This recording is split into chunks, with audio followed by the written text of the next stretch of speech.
imagine all the precise characteristics that have to be millimetrically aligned to actually be able to possibly make one chance out of 10 elevated to huge numbers. The precision of the universe, the mathematical, scientific probability of existence of life. We're going to address that today in the video of fine turning. The fine turning argument is my favorite personal argument for the existence of God, and it is just amazing. It will amaze you if you stay in the video. It won't be that long. Explained by me, Sophia, 14-year-old girl, just making content. If you like the content, like and sub, it will help out. And if you don't believe in God, He does exist. He does exist. So, intro.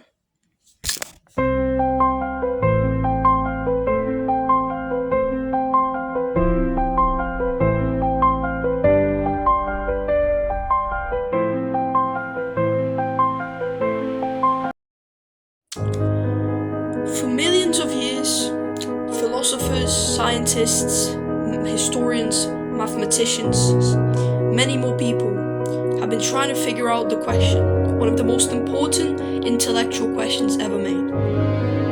Does God exist?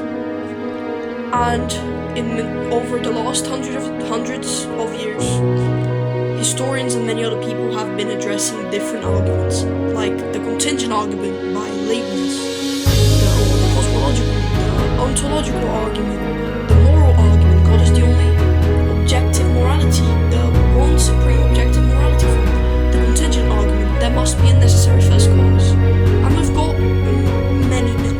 Today we're doing the fine turning, and it's one of my favorite because it talks about the probabilities and the three new possibilities of those probabilities.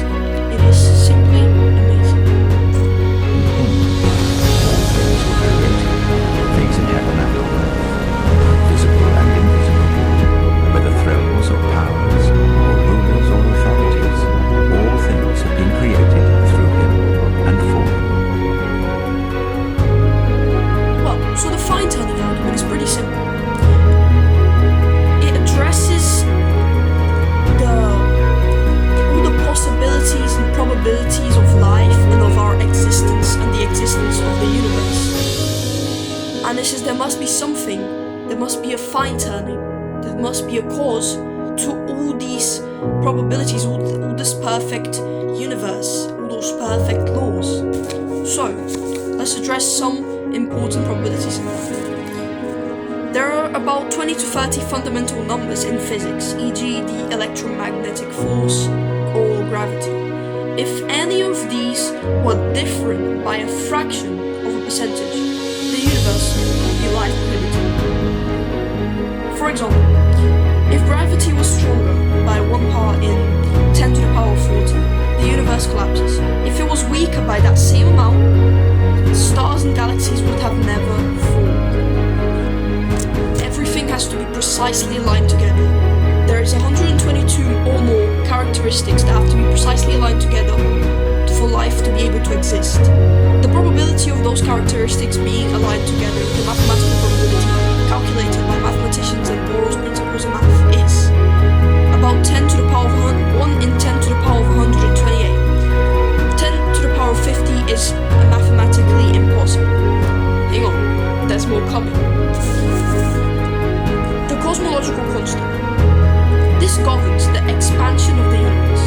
The precision required is 1 part in 10 to the power of 120, so 10 elevated to 120. Put it to perspective, there are only about 10 to the power of 80 atoms in the entire observable universe.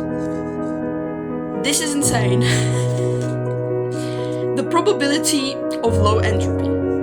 Sir Roger Penrose, Nobel Prize winner, physicist, calculated the odds of the universe starting in a state of low entropy, perfect order, which was necessary for life to eventually develop.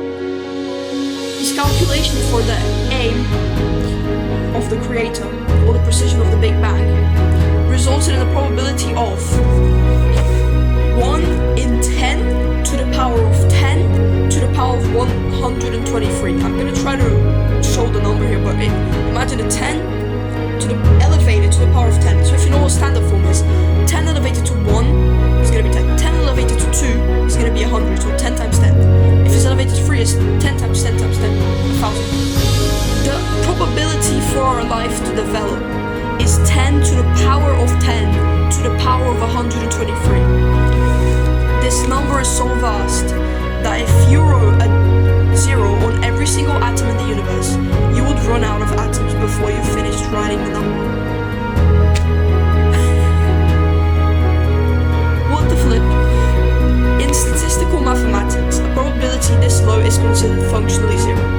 It is mathematically impossible that all these characteristics, the gravity, the electromagnetic force field, so much more, to be actually possible without a creator. It's a fine-tuning cause.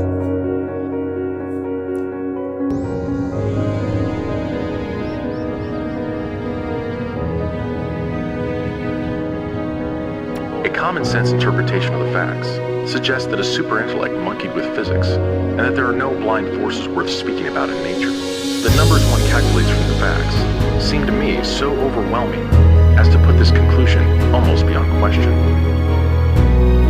There is for me powerful evidence that there is something going on behind it all. It seems as though somebody has fine-tuned nature's numbers to make the universe. The impression of design is overwhelming. The heavens declare the glory of God. The skies proclaim the work of his hands.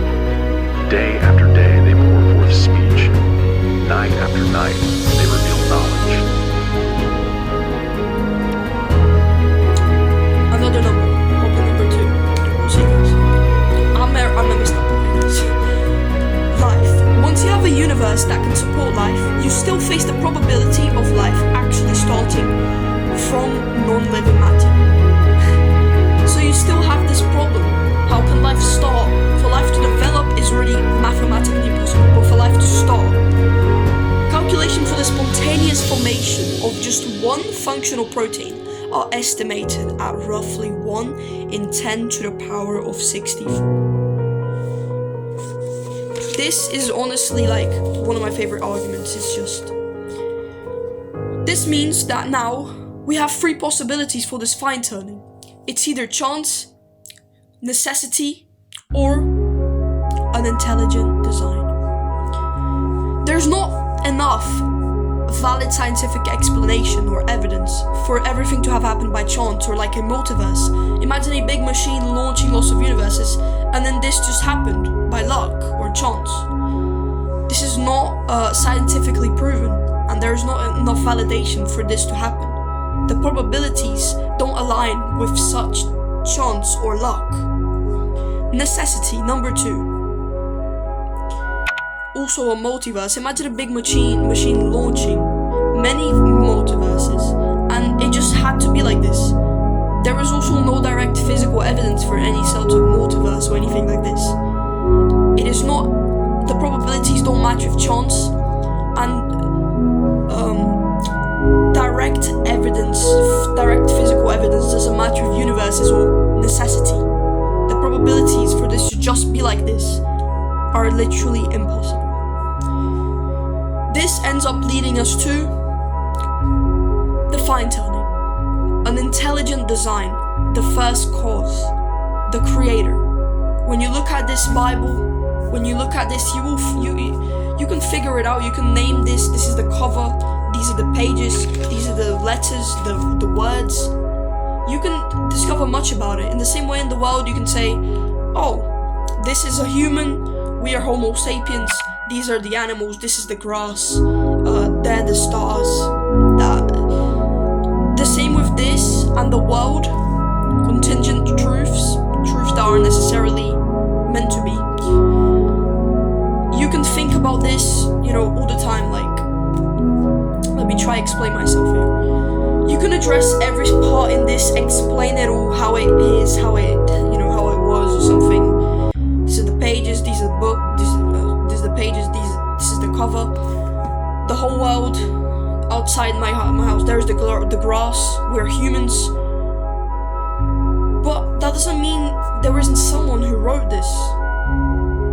Someone wrote this, and we know that because it's logically, it makes sense. It makes sense logically.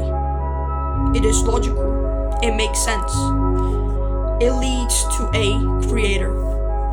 In the same way, such a complex world with such complex characteristics that have to be precisely and accurately, millimetrically aligned together for life to be possible, for the universe to be possible, for the development of everything to be possible.